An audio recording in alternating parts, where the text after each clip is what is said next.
Again, we want to thank you for joining us this morning. I would like to start out by introducing our head table. To my right, Representative Vincent St. Blanc III, Representative Beryl Amedee, and Senator Robert Allen. Thank you for joining us this morning.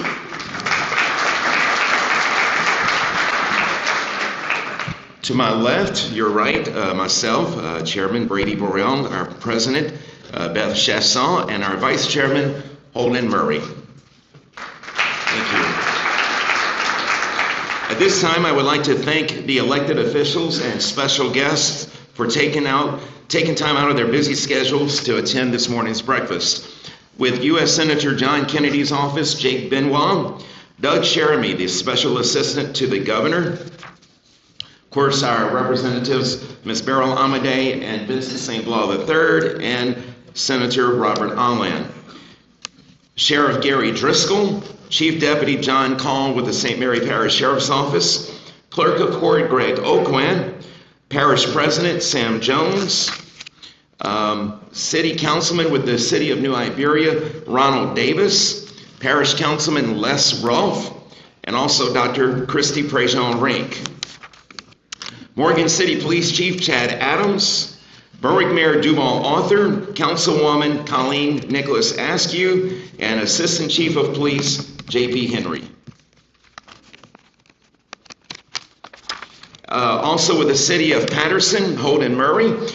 He is the Economic Development Director. With the City of Franklin, Mayor Eugene Folkard, Councilwoman Pearl Barnes-Rack, and with the Town of Baldwin, Mayor Clarence Vappy.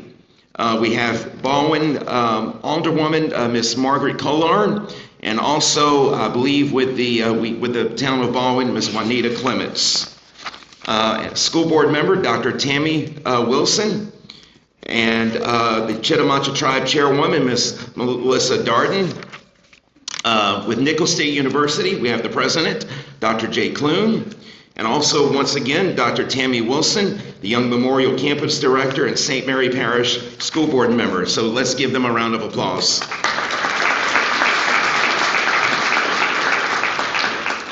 Today's luncheon sponsors are our annual elite sponsors, the Bayou Bend Health System and the Chitimacha Tribe of Louisiana. Please join me in welcoming, do we have a representative from Bayou Bend that would like to speak? Ms. Stephanie Guidry, the CEO of Bayou Bend. Let's welcome her.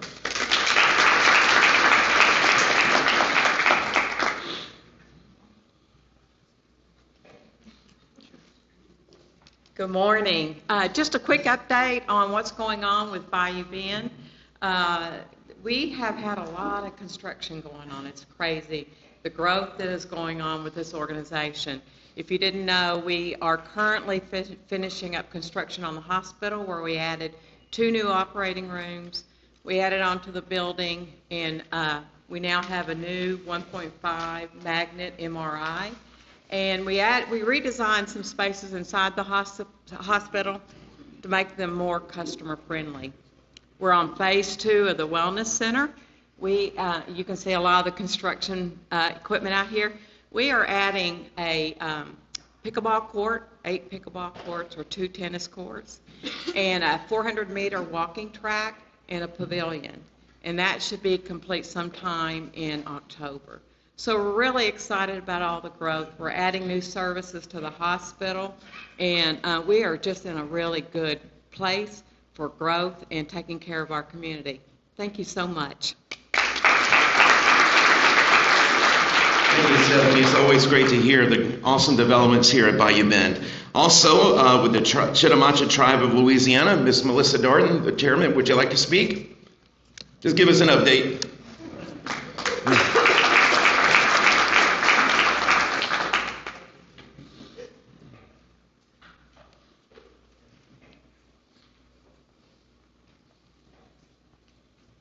Good morning. I'd just like to say that we are very honored that we are able to continue to support all these events that the chairman has to offer, the chamber has to offer, and we look forward to working with all the surrounding communities in the future. Thank y'all for being here. Thank you, Melissa. It's also great to hear what's going on at the Chitimacha Tribe of Louisiana. I have a very special request to wish Mr. John Call, the Chief Deputy of the Sheriff's Office, happy birthday. So, happy birthday, John. Again, thank you to our sponsors for your continued support of the Chamber. We would simply cease to function without you. We will now turn it over to our esteemed leaders who will share valuable insights and recap this year's legislative session. District 21 Senator Robert Allen, District 51 State Representative Beryl Amedee, and District 50 State Representative Vincent St. Blanc III. Please hold your questions until the end of their talks. In the spirit of Southern hospitality, we are delighted to first welcome to the podium Representative Amedee, followed by Representative St. Blanc, and concluding with Senator Allen. Let's welcome Representative Amedee.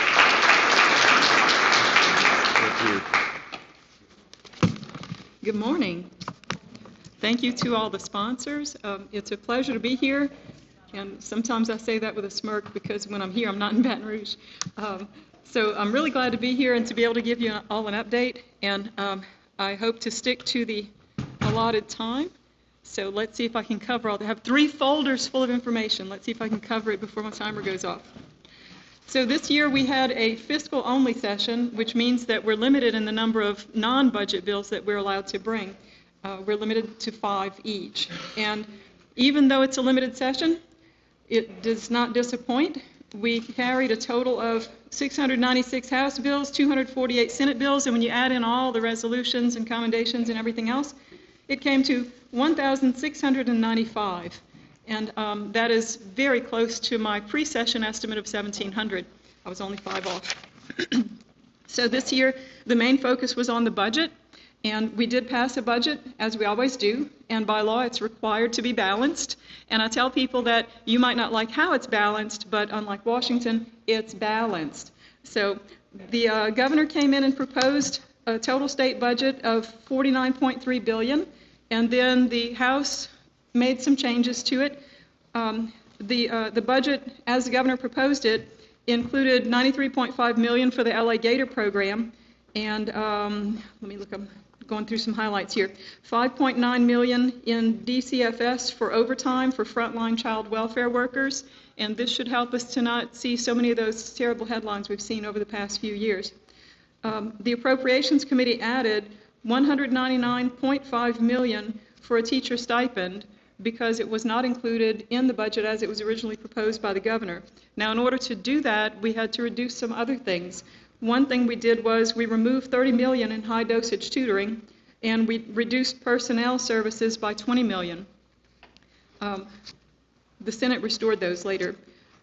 We also funded some other initiatives like $7 million to DCFS for domestic violence shelters and $2.9 million to the Department of Health for an additional 750 community choice waivers. And those waivers are to enable people to sort of age in place so that people don't resort to institutionalization any sooner than they have to.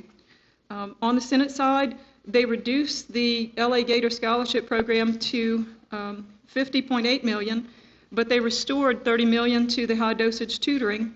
And I'll let our senator tell you more about the budget on the Senate side. And quickly, I'll mention a few of the projects that benefit St. Mary in my district. The LA 182 resurfacing, $8 million. The LA 70 resurfacing and drainage, $6.4 million. Port of Morgan City dock expansion, $40 million. Sewer valve replacement in the city of Morgan City, $320,000. The pavilions at Lake End Park, $50,000. And fire department equipment, $10,000. That should all be coming in this year's budget. Now, this session not only served as a fiscal session, but it could have been a special session on insurance if you looked at the number of insurance bills that were brought.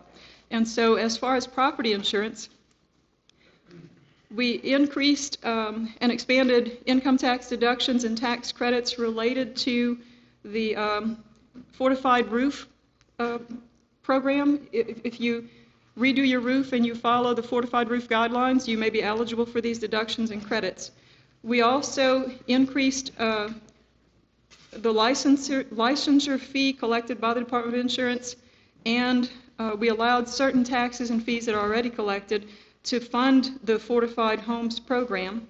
And we also changed some of the building codes so that the standards of the state building code will require that roofs be up to a higher standard.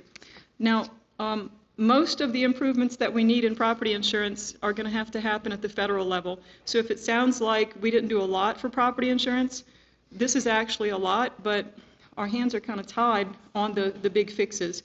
So I'll switch now to auto insurance. I believe that several bills that were passed should affect our auto insurance rates, and that's good for individuals, but it's also great for businesses who have fleets of vehicles. One bill provides modified comparative fault.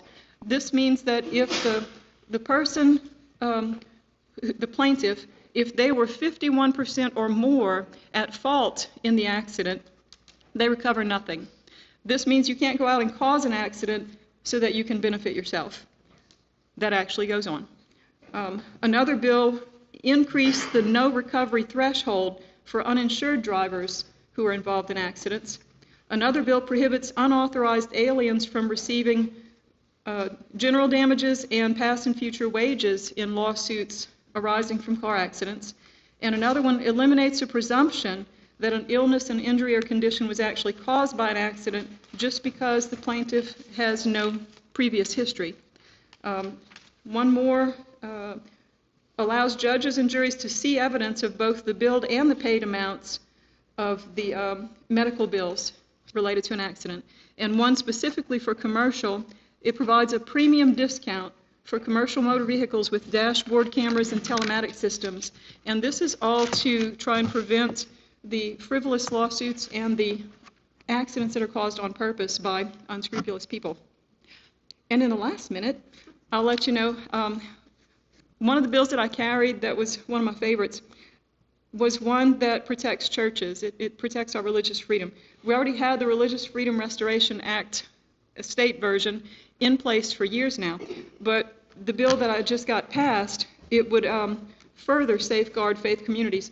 And this bill was brought about out of frustration for what we saw during the pandemic, where at that time, barrooms and abortion clinics were allowed to stay open while churches were expected to shut down, and there was even a pastor arrested for having church. We shouldn't see that again. It also takes care of a current problem we're having where in certain communities around the state, the fire marshal requires that if the church is going to offer their facilities for something like a homeschool co-op class during the week, they have to upgrade the whole building based on school codes. So the problem is, if the church is safe, they already have their occupancy certificate and everything, it's safe for church on Sunday morning with 300 Sunday school students, why is it not safe on Tuesday afternoon for 15 homeschool kids? So this bill takes care of that. And so I have 2 seconds left. Thank you very much. I'll be around for questions. Have a good morning. Thank you, Representative Amedee. We're going to change up the order just a bit. We're going to ask Senator Robert Ahmed to come address us at this time. Let's welcome him.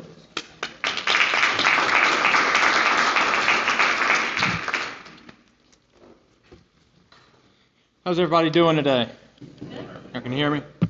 Well, first off, just want to start and say what an honor it is to do this job, to represent Senate District 21, and also to represent, people that don't have lobbyists up there.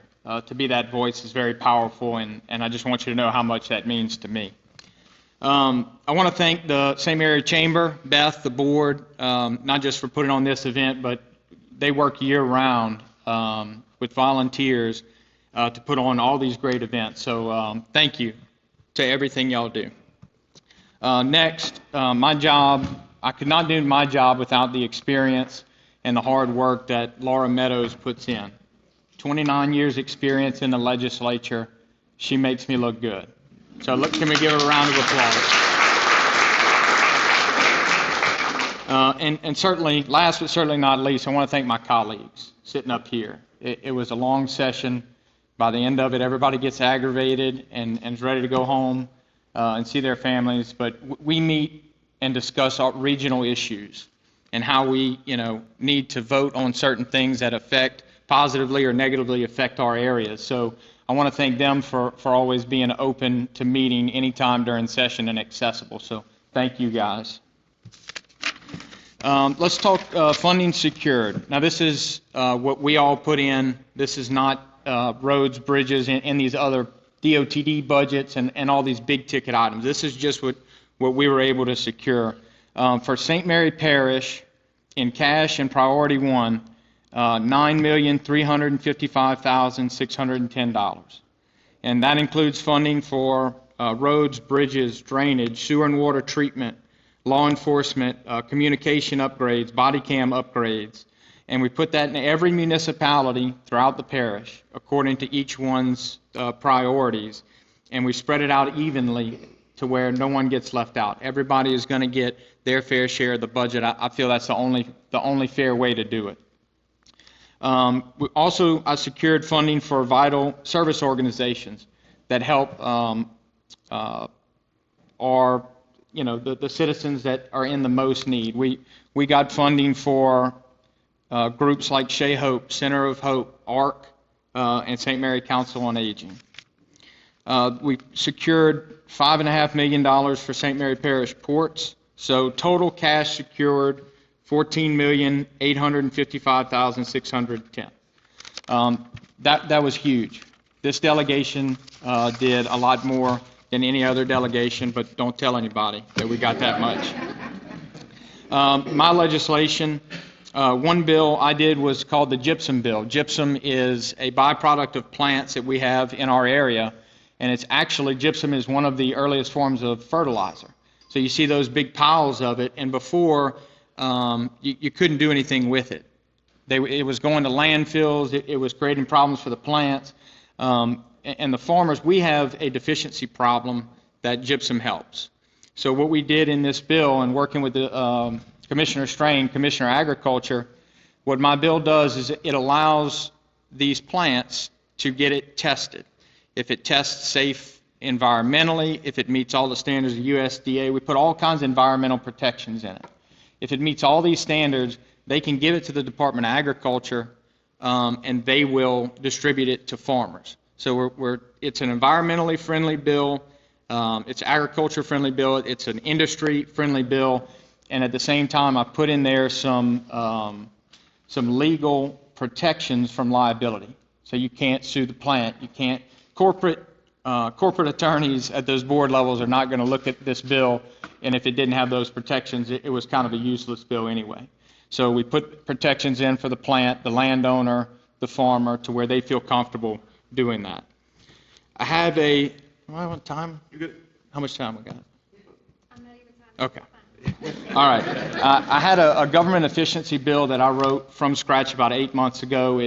I held it. I didn't go through with it. We're still working through some of the things, but basically it's going to do is incentivize state employees that if it is outside their normal job description, if they go find efficiencies, it's a way to reward them with non-refundable tax credits. I'm trying to take what I've built and how I run my businesses and incentivize people at the state level. I think that's important that they get rewarded because where it is now, if you bring something to your boss, oh, well, that's a great idea. I might take credit for that. So trying to think of the state employees at the employee level. Representative Amade covered a lot of the insurance bills. I put 2 placeholder bills in insurance that were germane to a whole lot of other things. As many of you know, as bills are working their way through the system, one may not make it, but I might need another germane bill to tack parts of that bill, to Frankenstein a good bill out of a couple of okay bills. So while one of my insurance bills didn't make it, we used it to advance other pieces of insurance reform. The one bill, HB 356, I work with Representative Broad. It's called the Stated Value Policy Act. And what it's doing is, the way it was before it got to my committee, it wasn't going to get out of committee. It was forcing insurance companies to make this product, and it wasn't going to pass. So we changed that word from shall to may to continue the conversation. And what that bill does, and we'll have another bill about it next year, if you only owe a certain amount on your home, you should be able to pick the amount that you're insured. And those are the kind of discussions we're having. It's not fair. I heard the arguments against saying, well, basically they don't know the risk. Well, if you've paid on your house and you want to make an informed decision on what you're willing to risk, I think that's up to the consumer. So a lot of different bills and thinking outside of the box on insurance, because it's still, in my mind, if not one of the top issues we're facing here. Year in year and year after year increases. So flood and storm season prep. Let's move into the issues. So yesterday we had a meeting, St. Mary Parish Levy District, Bill Hidalgo, Tim Mott, Mike Bricado, Parish President Sam Jones, CAO Paul Guggenhall, Mayor Morgan City Lee Dragnon, and GIS Engineering. So what we're trying to do is get plans together. So what we have on this was our first meeting. This is to get our pre-storm plan together. Where are all the pumps? Do we have some on reserve in case, while we have the funding for the permanent fix, these motors are custom made. Not all of them are going to be installed and ready for this storm season. So what we're trying to do, number one, is make sure we have the pumping capacity we need ahead of time and a plan ahead of time. The second thing is the next plan would be a week before a major storm comes. We are working on a plan to get those pumps down here, get everything ready to where we don't have any flooding. And then we're working on a post-major storm plan. Hopefully we don't need any of these plans. And last is what I mentioned earlier, the permanent fix, making sure that all those funds that CPRA is letting us use for drainage, that we have all these pumps 100% operational, get a permanent fix, and put some checks and balances to make sure if one goes down that, whatever board, whoever's in charge of it, we're going to make sure that they are letting all the elected officials know that it's down and we need to work on it immediately. The last thing, I run my office with the help of Laura, open door policy. Whatever you guys want to talk about legislation, you have my cell number. I give my cell number out. Laura does a great job at the office, but whatever you need, we want to help. It's great. It has a lot of people have come to me and said we've been trying to get this done for a long time, and that's what I like to work on. I will touch on kind of the current status of like our national politics. You've seen different reports about the Minnesota. They had some assassinations in Minnesota for some state senator and a state representative. You may have noticed we're not posting as much on social media. Some of these are from concerns of putting out where you're going to be ahead of time. And, I always want to let you guys know everywhere and where we're going to be and what we're planning on doing. But, family safety comes first. And, there were two instances where I had personal instances and messages that I had to report to state police. So, we really don't get paid a whole bunch to do this job.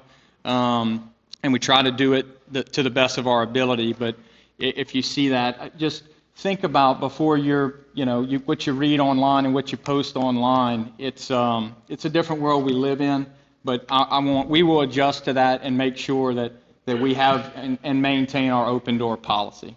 So thank you again, and if you have any questions, happy to answer them after.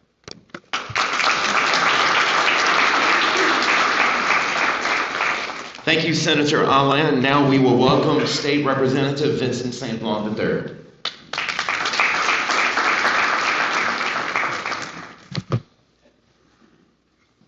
Thank you, Barry. Yes. It's on? All right. I know I have to talk loud. Usually I have it right here, but I guess it's different. I'll put on my reading glasses to get started.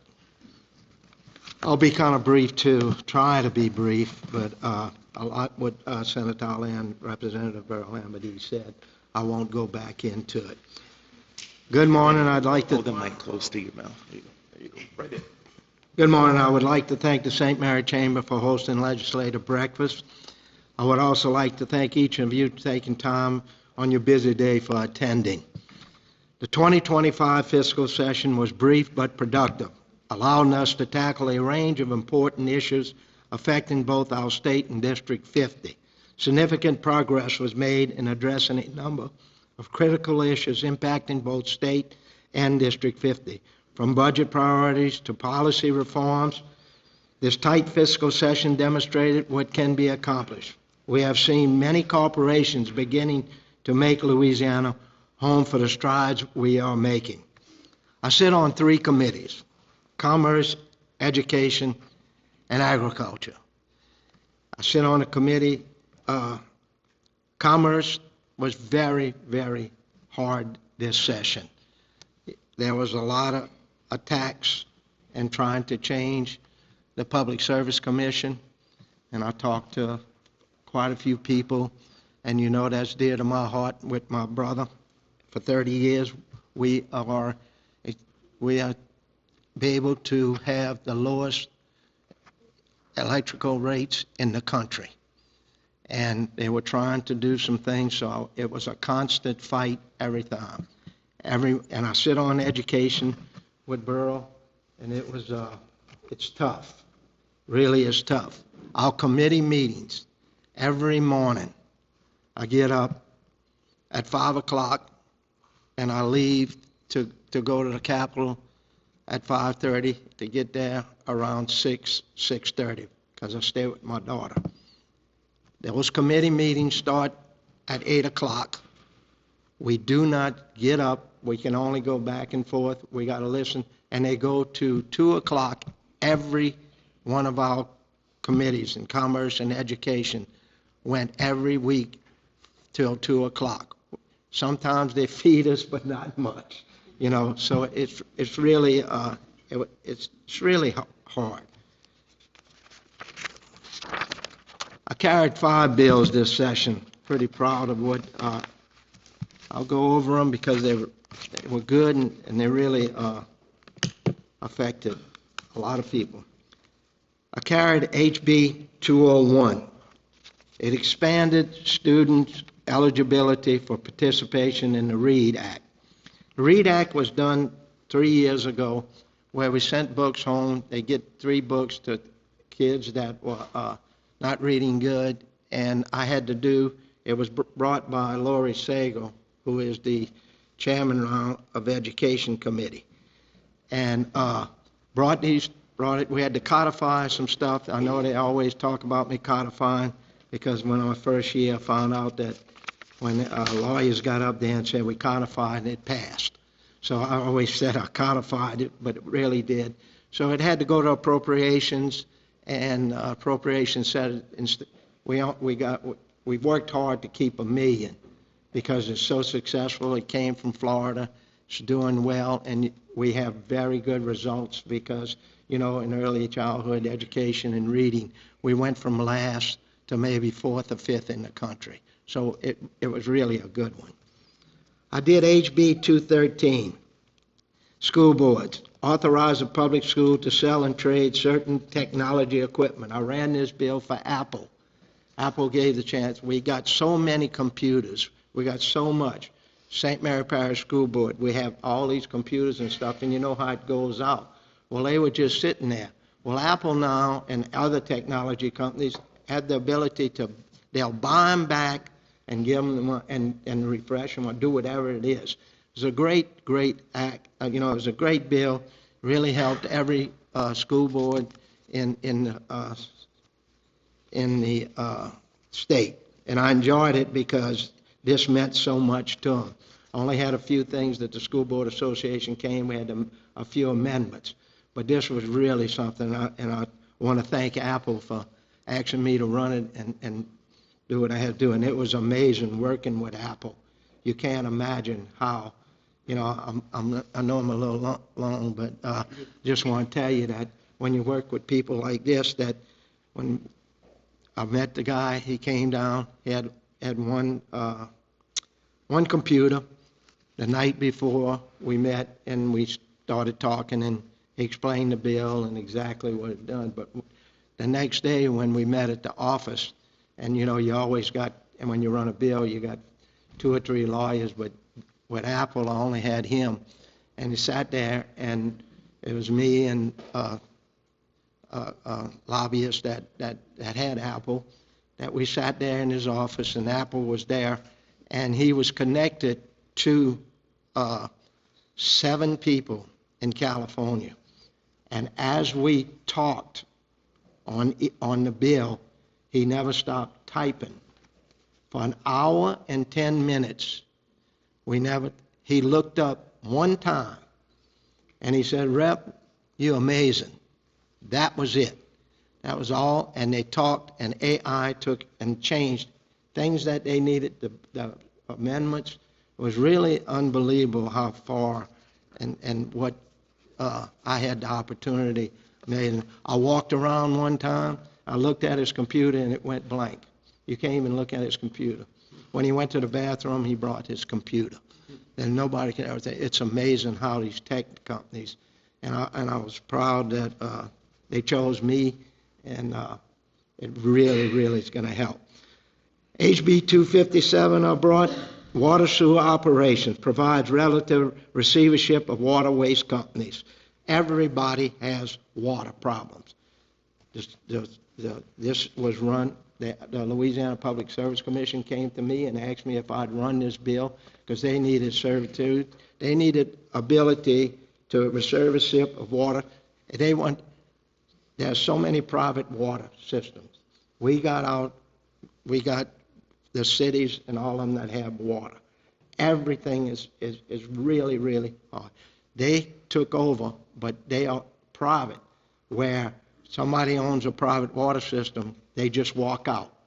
And the Public Service Commission didn't have the chance that EPA and the other ones have. They can bring them to court. They can do it. So I was glad to bring this. It went through. HB 368, pending House comments, provides relative to earned wage services. This is another bill I was really proud of. The unearned wage. Does anybody know what unearned wage is? Well, there's 80,000 people in Louisiana right now that's using this, and we were the only ones that didn't have the laws to do it. It's a daily pay. What earned wage access does in business and business financial technology allows an employee the opportunity to access wages they already earn. Daily pay. It provides the technology over 1.8 million workers, partnering with more than 1,190 employees in all 50 states. It offers this service to employees. I really like this bill when they came and asked me to run it, is because what's happening right now, unearned wage, it's easy to say that when somebody, you take, for instance, a nurse that's working, and everybody's on a budget. This unearned wage, if something happens at school, and they worked 4 days already, and they need extra money, well, if their employee is in it, it's like an ATM. They go, they get a little card, and they go, and they say, I want to get paid those 3 days because my son, happened to hurt himself or something, and we need the extra money. Well, all they go, no interest, no fee, no nothing, you get paid. So there's quite a few employers in Louisiana that are already doing this. 80,000 of them already in Louisiana that's using this. So if you're really interested, talk to me and it's around. But it really gives such a different way. They don't have to go to the loan, they don't have to make these real expensive loans because you already worked for it. It's yours, and employees got to go 2 weeks before they get paid. It's unearned wage daily pay. It's a tremendous bill. I'm really proud of bringing that one. And then my last one is the always. This is my sixth bill. I've been there 6 years, and this is my sixth bill. It's the utility provides 811. Y'all know what that is, no dig and everything.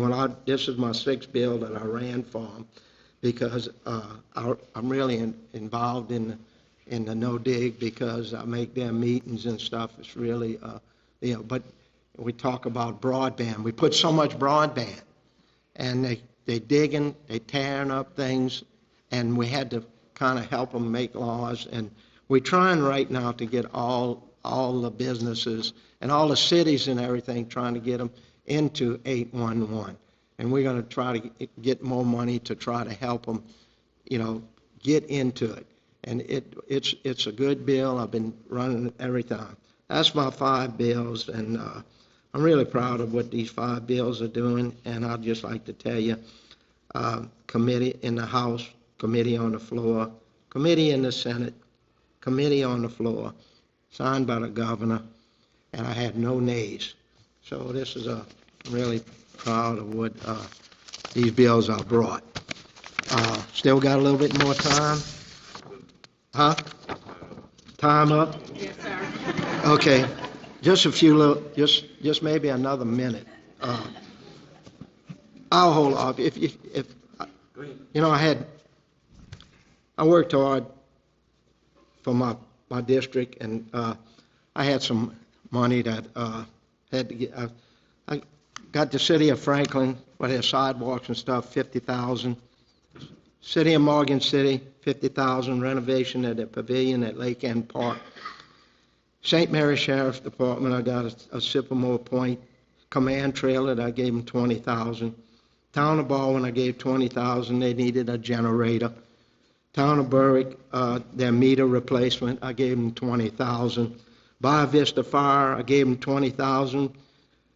Town of Patterson, I gave them $20,000 at park renovation. City of Franklin, Tesh Performing Arts, I gave $10,000. Baldwin Police, $10,000. Morgan City Fire, $10,000. Stevensville Fire, $10,000. Centerville Fire, $10,000. I'd really like to end by saying that Sheila, we lucky with Laura and Sheila. Sheila is the oldest acting in the state legislature as a legislative aide. Y'all have no idea what it means to have an aide like that, because it never, ever stops in my office. There's something on my calendar every day. I am here for y'all. Sheila, I want to thank you, and I really want to thank Laura, too. You don't know how hard it is for them to work. And I just want to let y'all know that I'm here for y'all. Senator Allen said it. I don't know how I can thank these two, especially Robert. We talk every day. We talk every day. He makes his round. Everything that we did is worked together. And I can truly say that we are here for you. And what he said about what it does, I'd like to thank my wife, for what y'all have no idea what we're going through right now. Never have I thought that I'd have to be escorted by the state police out of the Capitol to my car, from the Capitol to my car, with education, with things that are happening, and social media. Just like I'd love to tell you how many roads and stuff that we have coming. And then you sit there at night and they're telling about how many times for the water. $3 million that we said 2 years for our water in Franklin. It's going to be fixed. Time is the thing. Thank y'all. Oh, anytime you want to call, anybody that wants my number, Sheila and me, 365 days, 24 hours a day. I'm here for y'all. Thank you. Thank you, Representative St. Blanc. We will now open the floor for questions. I would like to lead off with a question. I'm not sure, maybe one of the representatives, since you sit on the Education Committee, can one of you give us an update on the Gator Scholarship Program, where that stands?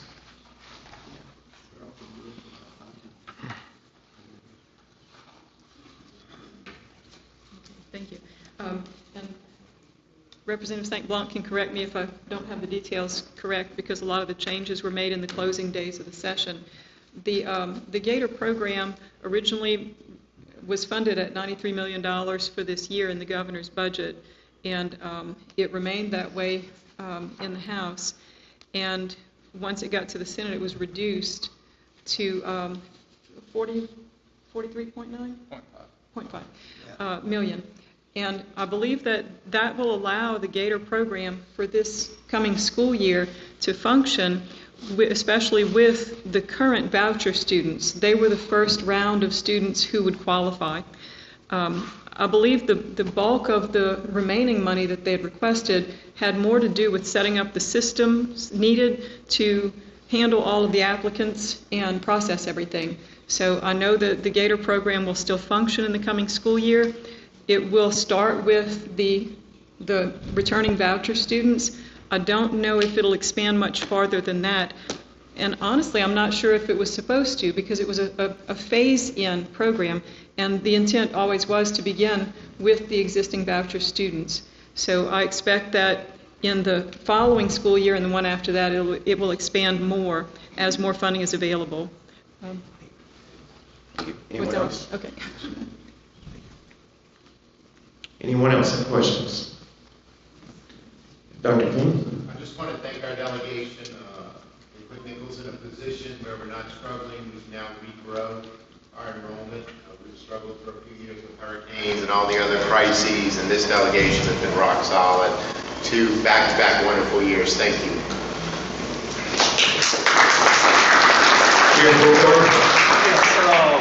I'd like to pose this for Representative St. Blanc.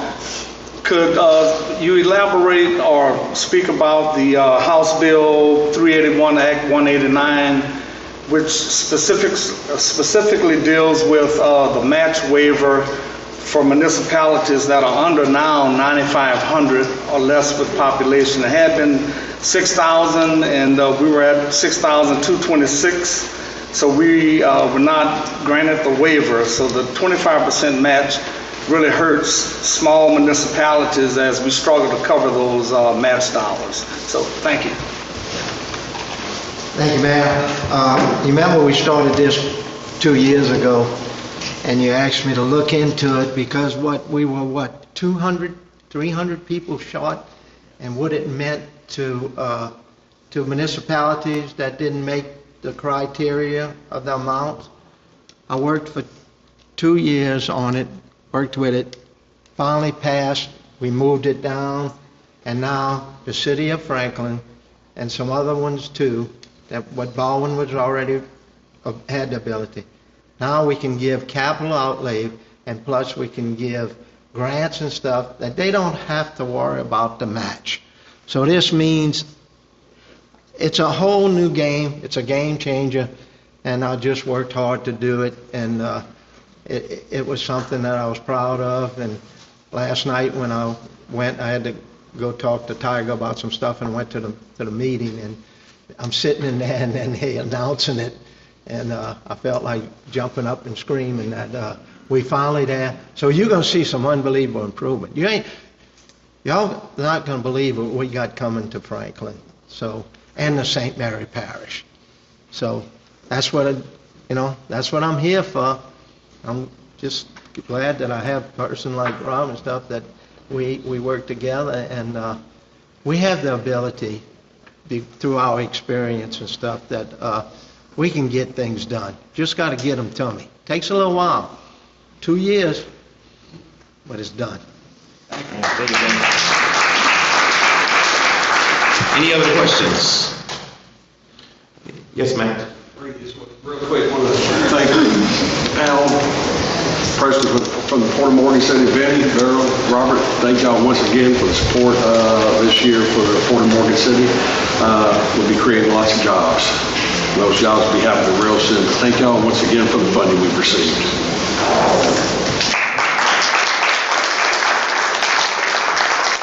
Any other questions, comments? Yes, David. I just wondered, when you heard the news, I think Senator Allen mentioned the assassinations. What was going through your heads Saturday morning when you heard that the state lawmakers had been assassinated? Yeah, I mean, look, it hits home, and, you know, the reports that I told you that I had to report, you know, threats to me, the 2 instances this year, it hits home, right? Because this job, it's an honor to do this job, but like I said earlier, my family's safety comes first. So it really hits home, and that's a part of this job I don't think a lot of people want to talk about is the emotion of it. You know, Benny and Beryl sit on the education committee. We are in committee discussing, basically we are refereeing between 2 sides over very contentious issues. And these issues are their people, it's the most important issue to them in their life. So sometimes we get in the crossfire, but I'll tell you, it hits home because you've got to go have those discussions at home. You know, beef up security for yourself, think of your family. So I think emotionally, you know, that's part of this job that really hit home for me this year, and just staying vigilant and in constant communication with our security team at the Capitol and all the resources we have to keep us all safe. Cheryl has something. I just wanted to add to that. As the Senator was saying, the issues that we deal with at the Capitol can be contentious. Nothing that we do there is going to please all the people all the time. And certain issues maybe hit closer to home. I sit on the Education Committee, and I have since I got to the House, and it's the only committee that I have been part of that has to sometimes wait for security before they'll allow us to leave the room. And I believe it's because what we're dealing with in the Education Committee are children, our most precious resource. And so sometimes the conversations get heated, sometimes the topics are rough. I haven't ever needed to be escorted out of the Appropriations Committee, and that's where we deal with the budget. You'd think that would be terribly contentious. And I don't recall being escorted out of Labor or any other committee. I'm not saying that they never do have to call security in the other committees. I'm just saying that in all my years on education, there have been multiple times where we were told, stay in your seats and wait. People can be vicious. But when I heard the news about the assassination of these 2 state-level legislators, these aren't Congress people, these are state-level legislators I can identify, and the attempted assassination of the other 2, I believe there were 4 involved. It just reminds me that this job, this position is not without its dangers. It made me sad because of the environment in our nation right now, where it seems that on many days we've completely lost the ability to just have conversation, to be able to actually debate a topic with respect and dignity. So I pray for our country, I pray for our state, and thank you all for praying for us. But I'll just let you know that from where I sit, I don't seem to feel like I'm in danger. I don't feel unsafe. We have robust security at the Capitol. We do report things that we see or hear. When I get those strange text messages or those social media threats, I make a copy of that and I give that to security at the Capitol and the state police. And they really just collect those in case they ever need them to prove a pattern, for example. But for me personally, I think I just travel with big angels. So I'm well protected. And so I'm not afraid to do the job. It's what I signed up for. I'm happy to be there. This is the season that God's called me to, so He gives me the grace to do it. And I count on Him most of all for His protection. And if the good Lord says one day that it's time to go home, then He can just take me home. It doesn't have to be at the hands of a violent criminal.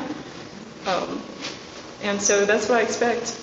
I'm here and I'll serve as long as he has me in the position. Thank you for the prayers.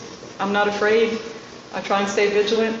I try and be reasonable about the risks that I take, but it's okay. I'll keep doing the job.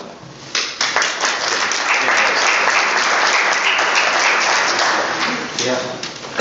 Just want to say a little bit about that because it's never happened before that we had so much. But the morning that it did happen, at 6:30, I can show you where they got the same emails and stuff that we got from the Capitol, telling us that let us know anything. They let us know exactly what was going on, what could happen, and we have now more security than we ever had. That I've been there around 40 years. Now I'm from Jefferson Parish and I come from thing, and if you threaten me, I'm not worried about it because revenge is best served cold. But I can tell you so many times that I never thought I'd ever get escorted out. We have things in. We have this one card that you see back here. They know where we at. They know what we're doing with this one card. So we are very well protected for the last 2 years. So it's really even got, now we have our phones, every legislative door that we go into, we allow, the security is good. I'm not scared, I just worry about my family. That is something, because if I go now, I did everything I needed to do, and I did everything that every man that would imagine would love to do. So the thing about it is that we are concerned, but we well taken care of, thanks to the last 2 years, the security that we got. Because I never dreamed that in education what we'd go through when, like they said, we just two heated debates. If you ever get a chance, look at one of them. Sheila and Laurel watch it all the time. And so I'm there for you. I'm still going to be there for you. It's not as easy. And thank y'all. Thank you very much. Please join me in praying. One more question. Sorry, Mary Arthur. No, I have a question. I just want to make a comment. Thank you, delegation, for your hard work. I know it was not like cutting up a turkey or dealing with a chicken. And things just got cut. But we thank you so much for what you did. And we really appreciate it from down the road. Thank you, Mayor Arthur. We live in a small community where our legislators, our public officials are our friends. So please pray for the safety of them and their families. To our speakers, thank you all for joining us today and providing us with these valuable updates. We greatly appreciate all the work you do for our area. We would also like to extend our heartfelt thanks again to our sponsors, Bayou Bend Health System and the Chitimacha Tribe of Louisiana for your continued support of the Chamber, in addition to Special Times Catering for the delicious breakfast. I think we owe them a round of applause. Before we conclude, I will turn it over to our Chamber President, Ms. Beth Chesson, who will provide a few updates and close out the session.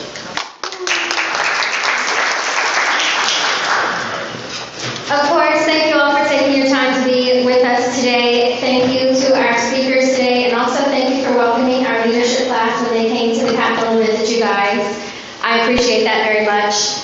First, I would like to thank any and all who sponsored, donated, or attended our annual education dinner last week. Because of you, we were able to reach our fundraising goal. Tomorrow evening, we will be hosting the Soul Food Fest kickoff party and business after hours in conjunction with 100 Black Men of St. Mary Parish and our wonderful sponsor, Tesh Health.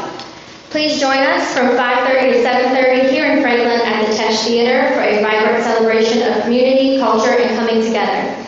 Of course, the festival itself takes place this weekend in Franklin, and it's an event that you don't want to miss. July 1st, we will be hosting a ribbon cutting at Arlington Mansion, where there will be a program for the installation of their new historic marker. July 24th, we will be kicking off another festival, the Bayou Barbecue Bash, at the Holiday Inn Express in Morgan City, where you'll be able to sample barbecue, network, and view the 2025 Shrimp Petroleum Festival poster as it's unveiled. The Barbecue Bash takes place under the Highway 90 overpass in downtown Morgan City the weekend following that kickoff. Next month's luncheon on July 30th is at the Petroleum Club of Morgan City and has been dubbed our annual report with the Port of Morgan City, and they will give updates and happenings about the growth of the port. Please follow the Chamber on Facebook and subscribe to our email news blast to stay in the know. Reach out to our office if we can help you with in any way or to RSVP to upcoming events. Again, thank you for joining us and enjoy the rest of your day.